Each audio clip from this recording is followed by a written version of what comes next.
And now I'm going to demonstrate how to cock the crossbow using the supplied rope cocker.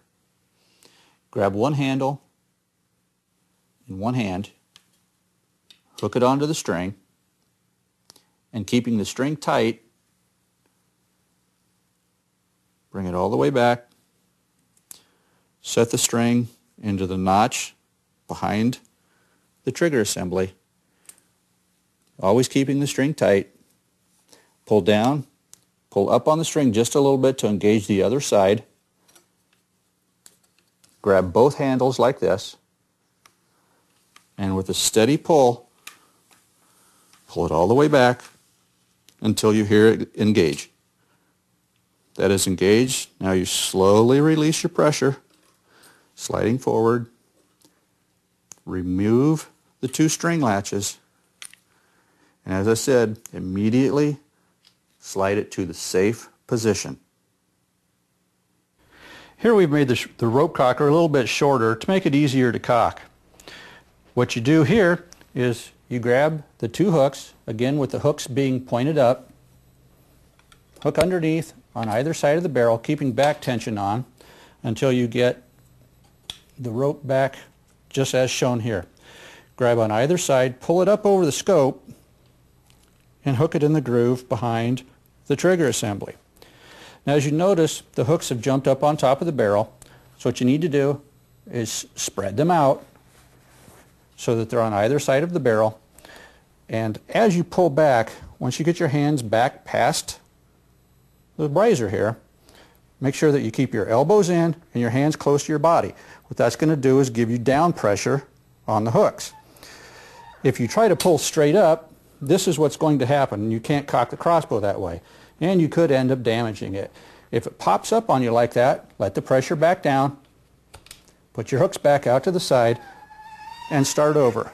This way you're able to cock the crossbow much easier. You don't have to raise your arms as far, and it's still extremely safe. And again, after you get it cocked, make sure the first thing you do is put your safety on.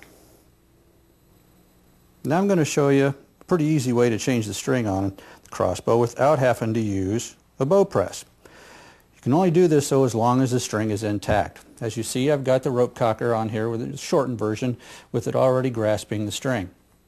What I'm going to do is pull up on one side and rotate the cam to where I can slip an Allen wrench or something like that in the opening between the limb and the cam.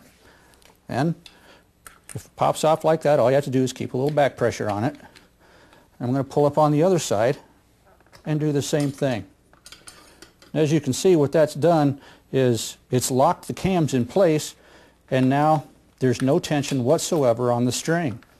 All you have to do is take your string off, and it's still locked in place. So wrapping it back around the same direction, put your string on, and now you'll want to pull back up on the center of the string. Make sure that you keep the string in the grooves on the cams. Reach back over, put your hooks back on, and again you'll probably have to keep a little back pressure. Pull back just a little bit. Now just reverse the process. Get rid of the one,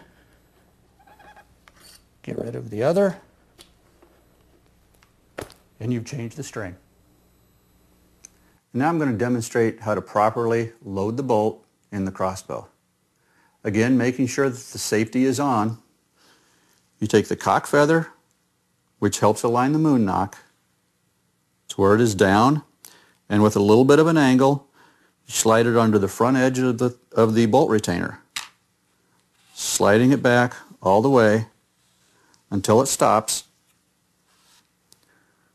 What you've done there is the bolt is now against the string and has also engaged the anti-dry fire to the proper position. Crossbow bolts come with two different types of nocks. The flat knock, which is on the bolt on the bottom, and the moon knock, which is the bolt on the top. Some crossbow manufacturers will allow you to use either one, but that's not the case with Scorpyd. You have to use the moon knock with a Scorpyd crossbow for two reasons. The moon knock is what actually deactivates the anti-dry fire device lever. There's also very little down pressure on our string as it goes down the barrel. This helps cut down on friction and increases speed. So it is imperative that you use moon knocks with your bolts. You also must use a 22-inch bolt because our power stroke is just at 20 inches and a 20-inch bolt will be too short. So to sum up, you must use a 22-inch bolt with a moon knock on your Scorpyd crossbow. And now you're ready to fire your crossbow. Happy hunting. Now we're going to show you the internal workings of our trigger mechanism. As we previously stated, the anti-dry fire is an extremely critical part of how this trigger mechanism works. This is our safety. This is the sear lever.